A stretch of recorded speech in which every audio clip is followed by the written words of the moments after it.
जो अपनी कदमों की काबिलियत पर विश्वास रखते वो ही अक्सर मंजिल तक पहुंचते। इसलिए हमें हमेशा ही खुद पे भरोसा करना चाहिए एंड बिलीव करके ही स्ट्रेटजीज को अच्छे यूज करके आगे बढ़ना चाहिए। और ये हमेशा ही याद रखना है कि failure is the first step of success. तो फेलियर से कभी डरना नहीं है। एंड ऐसा और कहते कि जब आप खुद के ऊपर बिलीव करते हो ना तो आधी लड़ाई आप वहां पे ही जीत जाते हो। तो हेलो एवरीवन, आप सबका स्वागत है आज के हमारे इस सेशन में और सीएसआर नेट अचीवर्स के इस न्यू सेशन में। और आज हम मिलेंगे हमारे सीएसआर नेट के अचीवर्स अभिषेक पासवान जी से। और अभिषेक से जानेंगे उनकी सफलता का राज कि उन्होंने कैसे इस सीएसआर एग्जाम्स का प्रिपरेशन किया, उन्होंने कैसे मेहनत की, कैसे कौन सी स्ट्रेटजी यूज की, किस तरह से रिविजन्स किए। अभिषेक से हमें बहुत कुछ सीखने को मिलेगा, उनकी जर्नी एंड उसके साथ साथ उन्होंने किस तरह से सीएसआर एग्जाम को क्रैक किया। तो सबसे पहले अभिषेक, आपका बहुत बहुत स्वागत है आज के हमारे इस सेशन में। Thank you sir. And thank you. हमारे सारे स्टूडेंट एंड पूरे आईएफएस फैमिली की तरफ से अभिषेक आपको बहुत बहुत congratulations. Thank you sir. Thank तो हम बहुत खुश है कि अभिषेक आपका इतना अच्छा रिजल्ट आया। एंड अभिषेक पासवान ये हमारे यूट्यूब के स्टूडेंट है जिन्होंने इमोशन बैच से, एग्जाम मैपिंग सीरीज से, अंतिम वार, जीआरएफ एक्सप्रेस से सारा पढ़ाई किया। और उन्होंने इमोशन बैच से ही सारे टॉपिक को अच्छे से लर्न किया। क्वेश्चन प्रैक्टिस भी सारे लाइव सेशन से ही की। और हम बहुत खुश है कि हमारे इमोशन बैच के स्टूडेंट अभिषेक का इतना अच्छा रिजल्ट आया सीएसआर एग्जाम में। तो अभिषेक ने जो अपनी एमएससी की है वो बॉटनी से की है और एमएससी होने के बाद 2024 में एमएससी कंप्लीट की और अभिषेक ने एग्जाम्स की प्रिपरेशन की। वैसे तो अभिषेक ने एमएससी के साथ साथ ही प्रिपरेशन की है कि एमएससी के साथ साथ ही वो लाइव बैच को देखते थे, लाइव बैच से पढ़ाई करते थे एंड उसके साथ साथ ही उन्होंने सारी प्रिपरेशन की है। तो अभिषेक, सबसे पहले मेरा एक क्वेश्चन है कि जैसे आपको आईएफएस के बारे में पहले कैसे पता चला कि आईएफएस में ऐसे इमोशन सर बैच होती है, उसमें पढ़ाते हैं? मैं सर एमएससी मेरा मतलब चल रहा था, फर्स्ट सेमेस्टर था तब। मतलब मेरे टीचर जो थे वहाँ के जो पढ़ाते थे उन्होंने बताया कि मतलब नेट की प्रिपरेशन के बारे में। तो मुझे आइडिया नहीं था मतलब कहाँ से कैसे क्या करना है। फिर मैं यूट्यूब पे ढूंढने लगा कि नेट की प्रिपरेशन मतलब कैसे होती है और कैसे मतलब पढ़ाना रहता है, कितना सिलेबस है इसका। तब मतलब यूट्यूब पे ही मुझे मिला आईएफएस का चैनल। तो मैंने उसमें देखे बहुत से लेक्चर्स ऐसे मतलब पढ़े थे। फिर मैंने पढ़ना स्टार्ट किया तो मुझे समझ में आने लगा और फिर मैंने पढ़ाई स्टार्ट, मतलब फिर वहीं से मैंने स्टार्ट कर दिया पढ़ाई। वाह। तो इमोशन बैच से आपने सारे टॉपिक्स पढ़ लिए क्या? उनके आपने नोट्स भी बनाए थे इमोशन बैच के साथ साथ? जी सर, मतलब लेक्चर देखता रहता था, नोट्स भी बनाता रहता था। फिर उसके बाद रिवीजन करता था उसका। और मतलब रिवीजन मेरा ज़्यादा लेक्चर को देख के ही करता था मैं। मतलब नोट्स पढ़ना मुझे उतना अच्छा नहीं लगता था, लेकिन मैं वीडियो कई बार देखता था, कई बार। हम्म। रिवीजन ज़्यादा वीडियो से ही करता था। और जैसे क्योंकि आप एमएससी के साथ साथ ही प्रिपरेशन कर रहे थे और आपने यूट्यूब लाइव पे ही प्रिपरेशन किया, तो फिर एमएससी के साथ साथ प्रिपरेशन करते समय आपको क्या क्या हेल्प हुई आईएफएस के चैनल से? सर जी मतलब एमएससी का तो मैं मतलब सिलेबस तो कुछ कुछ मिलता था, उसमें भी हेल्प हो ही जाता था। मतलब वो हम्म। जो यहाँ पे पढ़ते थे वहाँ पे भी मिलता था। तो मैं रेगुलर एमएससी का क्लास भी मैंने नहीं तब किया। मैंने मतलब एमएससी बीच में मतलब कभी कभी चला जाता था क्लास करने। और ज़्यादातर तब मैं फिर यहीं पे पढ़ने लगा यूट्यूब से ही। यस। क्योंकि यहाँ से पढ़ के वो मतलब एग्ज़ाम हो जाता था एमएससी का। ज़्यादा हम्म। पढ़ाई नहीं करनी पड़ती थी एमएससी कॉलेज में जाके। यस। यूट्यूब से मतलब वो भी हो गया, मेरा एमएससी भी यूट्यूब से ही हो गया। यस, तो एमएससी में भी पूरी हेल्प हो गई और आपका सीएसआर जी एग्जाम सर। और इवन अभिषेक का गेट का एग्जाम भी क्वालिफाई हो चुका है और गेट और सीएसआर दोनों एग्जाम क्वालिफाई हो चुके हैं। तो अभिषेक, जी जैसे सर। आपने लाइव जो यूट्यूब लाइव से प्रिपरेशन किया, तो आपने ऐसा कौन सा स्ट्रेटजी यूज किया, किस तरह से आपने रिवीजन किया कि जैसे आपका गेट का एग्जाम भी इतना अच्छे से क्वालिफाई हो गया रैंक से और सीएसआर एग्जाम में भी जीआरएफ हुआ? तो आपने ऐसे कौन सी स्ट्रेटजी यूज की थी? सर डेली पहले तो क्लास 5 बजे होता था तो मैं क्लास करता था। तो उस समय मैं नोट्स नहीं बनाता था, उस समय केवल क्लास ही करता था जब लाइव चलता था। फिर उसके बाद जब नेक्स्ट टाइम उसको रिवाइज़ करता था तो साथ में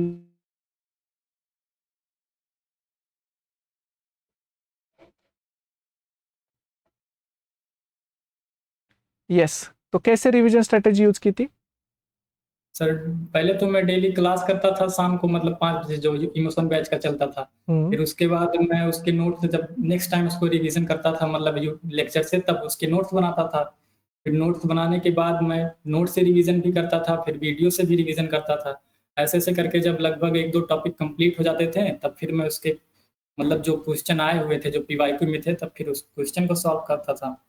ऐसे-ऐसे करके मतलब धीरे-धीरे कंप्लीट हो गया सिलेबस। यस, और जैसे आप प्रिपरेशन कर रहे थे तो क्योंकि आप बॉटनी से आपने एमएससी की है और सीएसआर एग्जाम में तो इतने सारे यूनिट्स है, डिफरेंट यूनिट्स है, तो जी क्या सर। आपको पहले डर नहीं लगा था कि ये यूनिट्स मेरे कैसे प्रिपेयर होंगे? जी सर, जब फर्स्ट टाइम हमने भी सिलेबस देखा था तो लगा था कि मतलब इतना बड़ा है कैसे क्या मतलब कहाँ से पढ़ाई होगी और कोई सोर्स भी नहीं था। लेकिन फिर सोचे कि मतलब अगर धीरे-धीरे करेंगे एक दिन में नहीं तो लेकिन एक दिन तो कंप्लीट हो ही जाएगा। हम्म। तो पहले मैंने एक-एक यूनिट करके मतलब ऐसे-ऐसे करते-करते फिर मेरे 7-8 यूनिट कंप्लीट हो गए तो मुझे लगा कि अब 7 और उसके बाद जब मैं 7-8 यूनिट कंप्लीट किए, उसके बाद जब मॉक देना स्टार्ट किया, तो मेरे मतलब उसमें नंबर अच्छे आने लगे तब फिर लगा कि हाँ, हो जाएगा। तो मैं उन्हीं का रिवीज़न बस जितने कंप्लीट किए थे, उन्हीं का रिवीज़न करता गया हम्म। और फिर मैंने उसके बाद फाइनल एग्ज़ाम दिया सीएसआईआर का उसमें मतलब हो गया। यस, तो अभिषेक हमारा जैसे इमोशन बैच में भी कंटिन्यूअसली एक्टिव रहता है, बार बार डाउट्स पूछना, सारे क्वेश्चंस के आंसर देना। यस, तो इमोशन बैच को एंजॉय किया अभिषेक? जी सर, उसमें वही तो मतलब मेरे मोटिवेशन का मेन कारण वही था मतलब मैं जब रोज़ डेली क्लास करने आता था तो मतलब वहाँ पे कभी स्ट्रेस फ़ील नहीं होता, कभी डिमोटिवेशन फ़ील नहीं होता था। मतलब हम्म। अपने आप में एक एनर्जी आ जाती थी रोज़ डेली। तो जैसे होता है ना कि सुबह हम लोग डेली कॉलेज जाते थे तैयार होके हम्म। मतलब अपना तो मेरा वो शाम 5 बजे का वो शेड्यूल बन गया था कि मैं मतलब रेडी होके मुझे आज मतलब रोज़ डेली क्लास करना था रोज़ यस, कॉलेज। यस, और अच्छे लर्निंग विथ फन, हाँ, एंजॉयमेंट, यस, क्वेश्चन प्रैक्टिस सब होते हैं। जी। वैसे अभिषेक, जब आपने रिवीजन किए तो रिविजन्स में आपने मतलब, क्योंकि सीएसआर में तो 13 यूनिट्स है प्लस एप्टीट्यूड है, तो आपने कितने यूनिट्स प्रिपेयर किए थे? मेरे 8 टू 9 यूनिट मतलब थे जो मैंने किए थे। उसके बाद जो मतलब महाकुंभ और ये एग्ज़ाम मैपिंग में जो सीरीज़ मतलब हुआ था, लास्ट के 2-3 यूनिट जो बचे थे, उनको भी मैंने देखा था मतलब। हम्म। तो मतलब मैक्सिमम जितने आप कर सकते उतने किए थे। कर सकते थे। और हाँ, आप मतलब हाँ, हमेशा सर यही बताते थे आप सब कि मतलब जितना कर सको उतना करो, तो हम्म। कोशिश वही करता था कि जितना हो सके।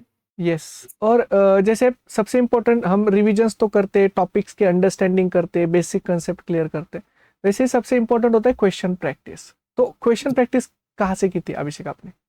तो जी पीवाईक्यू की बुक लिए थे, उससे क्वेश्चन प्रैक्टिस करते थे। और ऑनलाइन भी मतलब था टेक्स्ट बुक का ऐप था मतलब घर में लिए है ना एसएससी की तैयारी के लिए। तो मैंने देखा उसमें कि मतलब सीएसआईआर नेट के भी क्वेश्चन हैं। तो हाँ। मुझे लगा कि मतलब मैं देखूँ तो उसमें भी क्वेश्चन बनने लगे मेरे तो फिर मैंने वहाँ से भी किया था। यस, और जी। जैसे आईएफएस के तो सारे लाइव सेशंस हुँ, होते ही है क्वेश्चन प्रैक्टिस जी, के, जी सर, डिफरेंट। वो तो मैंने देखा। और वैसे ही जैसे हम देखते हैं अभिषेक, जैसे आपने इमोशन मैथ से सारे यूनिट्स पढ़े, आपने अच्छे से अंडरस्टैंड किया, क्या आपने रिवीजन सीरीज को भी ज्वाइन किया था क्या आईपीएस का, कि जैसे एग्जाम मैपिंग, अंतिम वार, और वो जी भी सर, सेशन सारे अच्छे से किए? डेली डेली करता था सर जी। मैंने मतलब एक भी सेशन यूट्यूब का स्किप नहीं किया था, चाहे वो मेरे यूनिट का रहा हो या ना रहा हो। मतलब जो मैं टारगेट कर रहा था यूनिट, हम्म। वो जो नहीं कर रहा था उसको भी मैं देखता था। लेकिन मैंने कभी मतलब यूट्यूब का एक भी सेशन मतलब छोड़ा नहीं था, डेली मैं यस, अटेंड तो उन सब सब का आपको फाइनल एग्जाम में बेनिफिट मिला क्या अभिषेक? बेनिफिट जी सर, मिला। यस, और अभिषेक अब हम क्या करते हैं, रैपिड फायर राउंड लेते हैं, हाँ? तो जी सर। हाँ, तो सबसे पहले अभिषेक, जैसे हमारे सीएसआर में इतने सारे यूनिट्स हैं, आपका सबसे फेवरेट यूनिट कौन सा बन गया? सर मेरा फेवरेट यूनिट सेल बायोलॉजी था, सेल सिग्नलिंग था, हाँ। Plant physio, animal physio yes. और यही मतलब और डेवलपमेंटल बायोलॉजी भी मतलब थोड़ा हम्म। फेवरेट था। कंप्लीट तो था नहीं इसमें तो यूट्यूब पे लेकिन जितना था उतना पढ़ के मतलब अच्छा लगता था उतना पढ़ने हाँ, में। और सबसे डिफिकल्ट यूनिट कौन सा लगता है? सबसे डिफिकल्ट सर जी अप्लाइड बायोलॉजी, डाइवर्सिटी और बायोकेमिस्ट्री। यस। और जब हम जैसे सीएसआर के हमारे स्टूडेंट जब प्रिपेयर करते तो सबसे डर उनको बड़ा होता है नेगेटिव मार्किंग का, कि मेरा क्वेश्चन गलत ना हो जाए, और बहुत सारे स्टूडेंट को डर लगता है अटेम्प्ट करते टाइम पे भी। तो क्या आपको भी नेगेटिव मार्किंग का डर लगता है? जी सर, स्टार्टिंग में जब मैंने स्टार्ट किया था तब तो मेरे भी नेगेटिव होते थे। हम्म। लेकिन फिर मैं क्वेश्चन प्रैक्टिस करते-करते मतलब मेरी एक्यूरेसी इतनी ठीक हो गई थी कि जब भी मैं मतलब क्वेश्चन करता था, अगर मतलब से पार्ट बी में मैंने 25 टू 28 क्वेश्चन अटेम्प्ट किए तो उसमें मेरे 3 टू 5 क्वेश्चन तो हमेशा ही मतलब रॉन्ग हो ही जाते थे। तो हम्म। और पार्ट 3 में भी जब मैं 25 अटेम्प्ट करता था तो उसमें भी मेरे 2-3 क्वेश्चन गलत हो जाते थे। तो मतलब एक्यूरेसी मेरी मतलब ठीक-ठाक हो गई थी क्वेश्चन अटेम्प्ट करते-करते, तो उतना मतलब नेगेटिव मार्क्सिंग मार्किंग भी कम हो गया था यस। धीरे-धीरे। और जैसे हम सीएसआर में देखते हैं कि part A, part B, part C, सबसे पहले आप कौन से पार्ट को अटेम्प्ट करते हैं? पार्ट सी क्योंकि मतलब ज़्यादा उसमें क्वेश्चन होते हैं, लेंथी क्वेश्चन होते हैं, तो उसको देखना, पढ़ना, समझना टाइम लगता था। तो इसीलिए पहले पार्ट सी करता था। और जैसे आपको सबसे डिफिकल्ट पार्ट कौन सा लगता था पार्ट ए बी सी में से?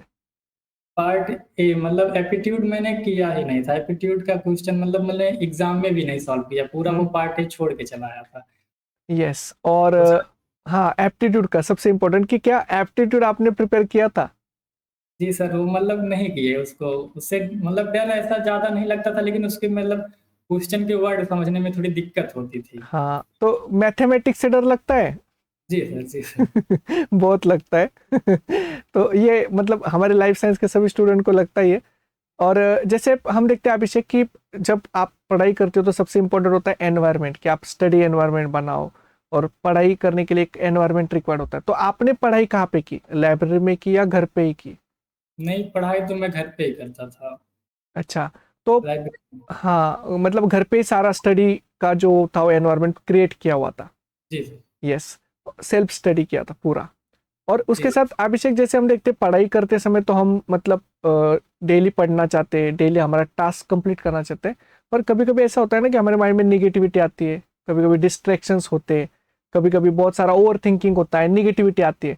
तो क्या ये निगेटिविटी आने के बाद बहुत बार हमारे टाइम भी बहुत वेस्ट होता है, कभी कभी 2-2 3-3 दिन पढ़ाई नहीं होती, तो उस टाइम पे सबसे इंपॉर्टेंट होता है मोटिवेशन। तो आप हमेशा मोटिवेटेड कैसे रहते थे कि हमें पढ़ना ही है, हमें क्वेश्चन प्रैक्टिस करने? तो ये सर मोटिवेशन का राज क्या है? मतलब अगर दिन में जब जैसे कभी मतलब डिमोटिवेशन फ़ील होता था, तो मैं थोड़ी देर पढ़ाई मतलब स्टॉप कर देता था, नहीं पढ़ता हम्म। था। शाम को 5 बजे का क्लास होता था इमोशन बैच में, तो उसे ज़रूर जॉइन करता था। और हम्म। वो करने के बाद 15-20 मिनट मतलब के बाद वो मतलब डिमोटिवेशन पता नहीं कहाँ चला जाता था, पता ही नहीं कि डिमोटिवेशन आया था कि नहीं आया था। यस। तो एक बार मतलब क्लास क्ला ज्वाइन हो गया तो फिर मोटिवेट होते हैं सब। हाँ, फिर मोटिवेशन तो हाँ, तो अच्छे से फिर हंसते खेलते सारी पढ़ाई हो जाती है। यस। और जैसे अभिषेक, हम ये देखते हैं ना कि जब आप पढ़ाई करते हो तो पढ़ाई करते समय भी आपको हमेशा ही कंटिन्यूअसली रिविजन्स करने चाहिए, और रिवीजन से आपका रिजल्ट आता है। तो अभी जैसे हमारे बहुत सारे स्टूडेंट हैं कि जो अगले एग्जाम्स के लिए प्रिपेयर कर रहे हैं, और अगले एग्जाम्स के प्रिपेयर, जैसे अगला एग्जाम जुलाई या अगस्त में हो सकता है, तो आप उनको मतलब ऐसे कौन सी स्ट्रेटेजी बताओगे कि जैसे आपका जितना अच्छा रिजल्ट आया वैसे ही उनके भी गेट का, सीएसआर का भी इतना अच्छा रिजल्ट आए, तो उन्होंने क्या क्या करना चाहिए? सर पहले तो मतलब जितना वो जो उनको टॉपिक अच्छे लगे, जो वो समझ में आए, वो मतलब जो यूनिट्स वो अपना सिलेक्ट कर लें, फिर उसको पढ़ना स्टार्ट करें, हम्म। उसके नोट्स बनाएं और उस नोट से रिवीजन करें और लेक्चर से नहीं रिवीजन करें। मेरा तो ज़्यादातर लेक्चर से ही रिवीजन, मैं मतलब वीडियो देख के रिवीजन करता था, यस। नोट्स में कम ही पढ़ पाता था। हम्म। और उसके बाद जब मेरे 2-3 टॉपिक कंप्लीट हो जाते थे, तो उसके बाद मैं क्वेश्चन प्रैक्टिस करता था। हम्म। और क्वेश्चन प्रैक्टिस करने का मेरा एक था कि मतलब मैं पढ़ाई के साथ-साथ क्वेश्चन प्रैक्टिस नहीं करता था। मतलब जो टॉपिक पढ़ रहा हूँ, उसका क्वेश्चन प्रैक्टिस मैं 2-3 दिन बाद या 1 हफ्ते बाद ही करता था। ताकि मैं पहले ये सोचता था कि अगर जो भूलना होगा वो भूल जाएगा। हम्म। 1 हफ्ते बाद मुझे कितनी चीज़ें याद रह जाती हैं। तो फिर उसके बाद जब मैं क्वेश्चन प्रैक्टिस करता था, तो जो मुझे याद रह जाता था, वो तो क्वेश्चन मेरे सही हो जाते थे। हम्म। तो ऐसे मतलब तब मुझे लगता था कि हाँ, मुझे इतनी चीज़ें अभी तक याद हैं। यस। और जो चीज़ें भूल गए हैं, मतलब जिनका क्वेश्चन गलत हो गया, नेक्स्ट टाइम फिर वो मतलब वही पढ़ें फिर। हम्म। और ऐसे ऐसे करते करते फिर कंप्लीट हो जाएगा। यस, तो ये बहुत इंपॉर्टेंट स्ट्रेटजी बताया अभिषेक ने। और अभिषेक, एग्जाम में बैठने से पहले डर लगता था क्या कि अब एग्जाम होने वाला है, अब मेरा क्या होगा? डर तो सर जी लगता ही है, डर मतलब हम भी, लेकिन वही मतलब सर ने, किसी सर ने इतना बात बोला था, मतलब जो भी उन वही सब बातें याद करके पूरा टाइम मतलब बैठे थे कि वही मतलब सोच रहे थे कि जो जो सर ने बोला है बस वही करना है और कुछ नहीं। और जैसे हम एग्जाम में देखते हैं कि बहुत बार ऐसा होता है, बहुत टाइम तक क्वेश्चंस नहीं मिलते। बहुत बार ऐसा होता है कि हम मतलब जैसे चाहते हैं उतने जल्दी क्वेश्चन नहीं मिलते, तो फिर पैनिक हो जाते हैं हम, और जी स्ट्रेस आ जाता है। तो आपको भी एग्जाम में स्ट्रेस आया था क्या?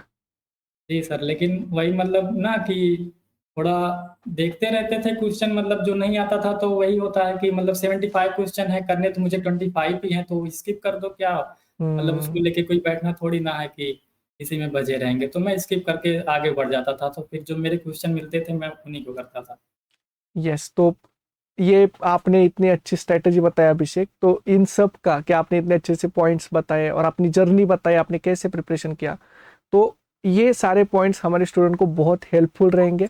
और जिस तरह से आपका रिजल्ट आया, हमारे स्टूडेंट का भी इतना ही अच्छा और अच्छा रिजल्ट आएगा एग्जाम में। तो हमारे सारे स्टूडेंट की तरफ से एंड पूरे आईएफएस फैमिली की तरफ से थैंक यू सो मच अभिषेक, कि आपने इतने अच्छे से स्ट्रेटेजी बताए, इतने अच्छे से हमें गाइड किया, हमारे स्टूडेंट को मोटिवेट किया। तो ये सेशन उनके लिए बहुत बेनिफिशियल रहेगा। एंड हमारे सारे स्टूडेंट एंड पूरे आईएफएस फैमिली की तरफ से आपको बहुत बहुत congratulations thank you sir, and thank wish you all the best for your future journey. Thank you so much. Thank you sir.